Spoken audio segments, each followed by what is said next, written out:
So in this video I'm going to show you how to undo an import to Google Calendar. So this calendar, for instance, is showing lots of events, and I've imported a file which I now want to remove. So to do this, first of all, you have to go back into the file that you imported. So I've got this open in a text editor here. So this is called to import ICS, and I imported it by mistake. So first of all, it's important to note that this will only work if events have a UID entry, which you can see here.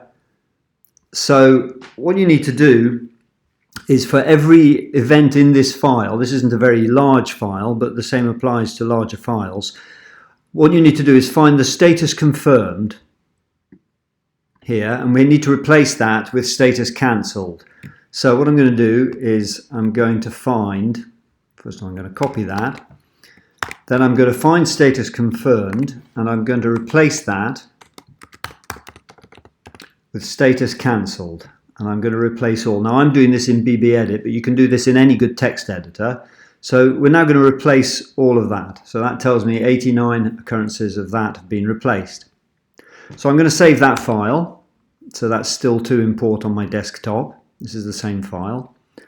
And now I'm going to go back to the calendar. I'm going to go to the import section, select the file that I just edited and replaced, confirmed with cancelled, choose the correct calendar that I'd imported it to, and I'm going to import that edited version.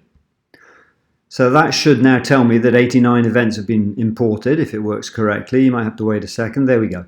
So 89 out of 89 events. Now if I go back to my calendar, you can see that all the events that I imported and the mess that I'd created by importing that calendar, they've all disappeared. And we're back to how the calendar should have looked. So just to recap, you need to open the ICS file that you imported in a good text editor that allows find replace.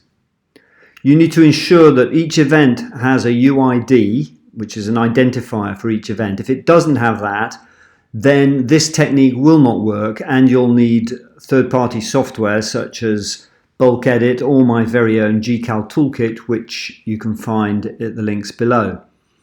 So as long as you've got the UID, all you need to do is change the status field from confirmed to cancelled, save the file, and then re-import it to clean up the calendar. I hope this was helpful, and leave comments below.